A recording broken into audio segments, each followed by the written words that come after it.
everyone. This is Toby from Renew. Good to be back again. I'm here with Petra from Petra Velzeboer Ltd. Hey Petra, how you doing? Hey, and thanks for having me. Nice to see you.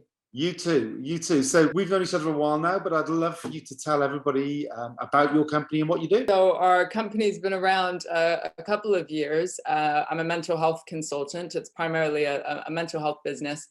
We partner with organizations to help them create sustainable mental health approaches, which sounds like a lot, but essentially we do training and we support leaders and individuals to look after their own mental health, but also to create safe environments where people, where it's a psychologically safe place to talk about mental health at work. It's great to see what you've been building and how you've been approaching it. So what was the idea behind your business and what's the backstory?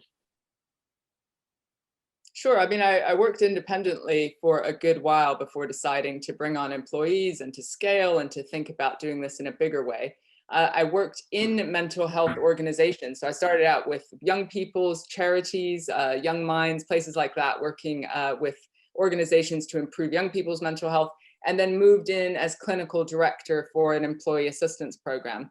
But the thread with some of the companies that I worked in, especially the later ones, was that I felt like people were talking a good game, but weren't necessarily living it themselves. So I remember going on kind of sales meetings with my boss who was like, hey, do that passionate thing you do. And, and so I was there, I was in every stage. Yeah, it was like that. It was like, I was like, all right, it's like be a performing monkey so we can get the sale. But I genuinely believed everything that I was saying, but there became a disconnect between what I felt was possible and how mental health services, specifically in the workplace, needed to be disrupted a bit versus what was actually happening and what I was kind of asked to do and how it was being run.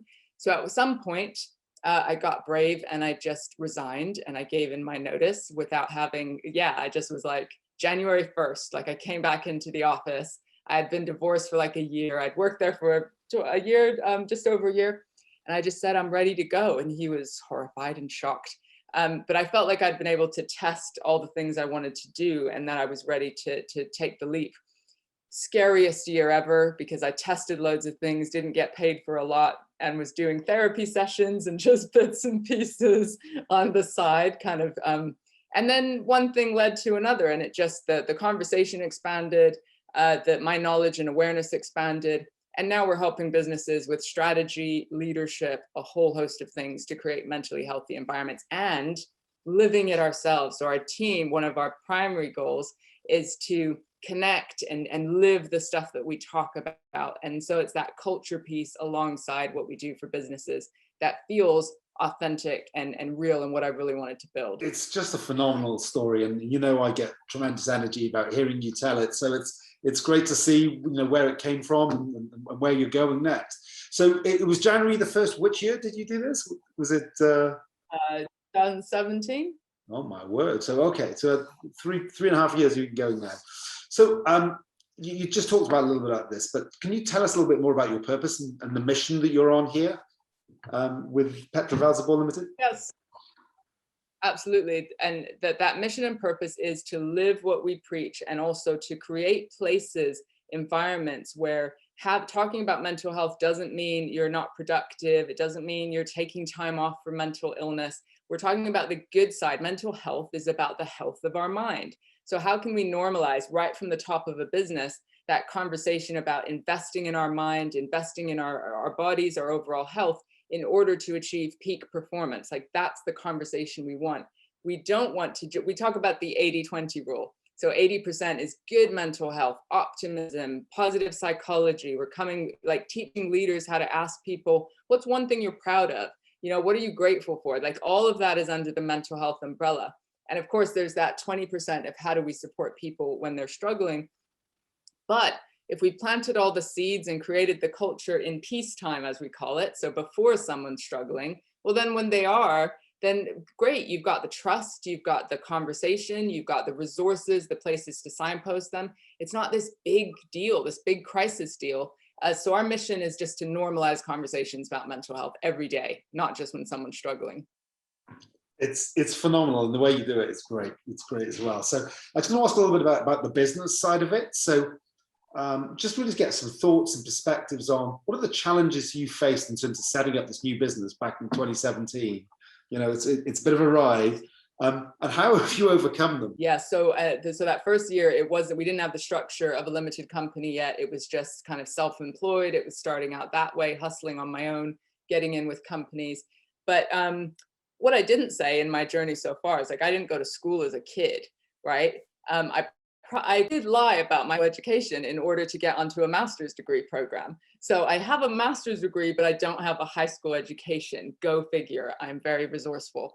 But it means, like, things like the systems and the business structure, the tax stuff, like all of that was like, oh, it would sometimes trigger up that kid who just didn't go to school, even though I'm an expert in my field. But that's how triggers go, right? So challenges have been, number one, systematizing what we do. Like, hey, how do we get it out of my head and into a structure where other people can also deliver it? Letting go and learning, like, what are my non-negotiables and what are the bits people can play with and expand? Super difficult, and we're getting there. But also the structure and the boring bits, as I call it, of the business side, like getting the right accountant. And then the first person I hired, I had to fire. So that was a painful journey of self-doubt of, like, did I just not like, is my gut instinct wrong? Like, oh, so much learning. And then building a culture and that empathy with, like, we teach other people to do this, but by God, it can be difficult on the inside. Well, look, it's great. It's great to hear those stories. And yeah, I mean, the self-doubt we have, and we all have to. How come our guts have to be so good, right? I mean, why do they have to always be right about what we're trying to do in terms of defining this stuff? But it's a lonely old place as well, isn't it? Starting up that business and doing it yourself and making these decisions, and, like, you know, even if you've got a support network around you, it's kind of, without doing what you do, you're still racked with self-doubt and whether you're doing the right thing all the time. So it's amazing. Good point about lonely. Just that point about loneliness is, like, just being on your own, and people go to you and go, well, just slow down, just don't think about it. And you're like, what? How is that even possible? I'm, like, building something for the future. I can't slow down, which on a mental health perspective, people need to look out for them. But passion is an important thing for our mental health as well. So fanning the flame of what's possible is huge for me. And it can be really lonely because people don't all get it. So Renew focuses not just on the talent side and next generation leadership, which we do need to talk more about at another time, but also around how technology can be leveraged to drive scaling businesses. So how have you been using technology, given this background that you've got, given what you're trying to do, given the platform that you have, and given the times that we're living in, how have you been using technology to scale your business? So I was trying to reflect on this, and I was thinking, well, we're not an app, we're not a technology focused business, but we're all remote. I've never met half of my team. They're in far-flung places, New York, Scotland, all over the place. And everything we're doing is virtual. So I do virtual keynotes. I did a virtual TEDx talk, right? We do every bit of our training. So the amount of things that we're using, just platforms to make training interactive, to connect people, to try and make it as close to in-person as possible. Those are probably the technological spaces we've explored. And hey, they can book us for something in the Middle East or in the US or over in Shanghai in order for us to kind of globalize, simply because we don't have to be there in person anymore.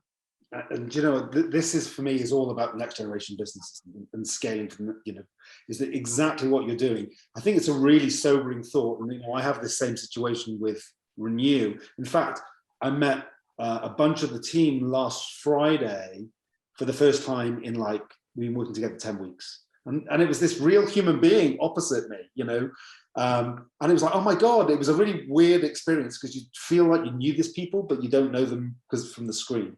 But it's amazing the way that we're adapting in terms of using technology to do those sorts of things to drive the scale, and the examples you're giving both around people, but also around delivering all around the world is really awesome. So it's so I guess that's enabling you to scale pretty fast, right? If you can do all of those countries in one day. It means radically fast that we are scaling and moving forward. And reaching audiences that we wouldn't have been able to reach beforehand in the same way. So absolutely. And we joke with our team that we don't really know how tall each other are or our shoe sizes, because we've only ever seen each other in sitting positions. Yeah. So once my systems guy, my COO, stood up, and I was like, are you tall?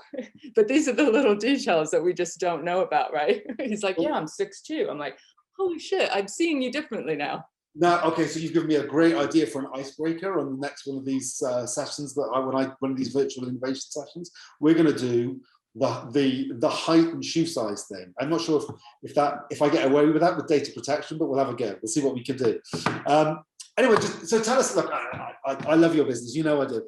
Tell us about what the vision is going forward, and I'm going to give you a scary time scale. I want to know what's the business going to be like at the end of this decade, 2029, 2030. Talk to me about what I know. Isn't that a good one? Tell me what's in your mind for what the business looks like then. Well, I don't put limits on it. You know, I'm not just thinking, hey, we're going to be this size or something like that. I think more in impact and the amount of businesses that will be impacting, and new industries that perhaps we're not in, and how this conversation is going to radically change. I mean, the World Health Organization are now putting a paper together on recommendations for mental health at work globally. So this is just going to absolutely skyrocket this conversation. I do see us as growing. I think a lot about how my role will shift, so I can stay in my zone of genius and people can stay in their zones of genius. And so that we really be enjoying the journey, because I'm like, hey, I don't want to be CEO if it doesn't feel right. So we're talking a lot about those roles. But effectively, the business will be able to run without me always present. That's one of the key things, so that I can continue doing the books and the TEDs and the keynotes and the stuff that brings visibility to the business, but allows it to run. It's going to be an exciting decade. Great. Look at that clarity and perfectly trained media star answers, Petra. That's what I love about you. Okay, so final thing. So what help do you need to get there? So looking forward to achieve that in the next 5-10 years. What are the things, the scaffolding, the assistance you need to put in place to help you get there? We need lots of help, and I will never be ashamed to say that. I'll always need lots of help. I'll need help from mentors. At the moment, it's the marketing side of things. I'm getting kind of mentors to engage with me on that. It's business mentors, it's people who've been there and done it who can help advise us. We also need help from the passionate facilitators who actually are the messengers and do the training.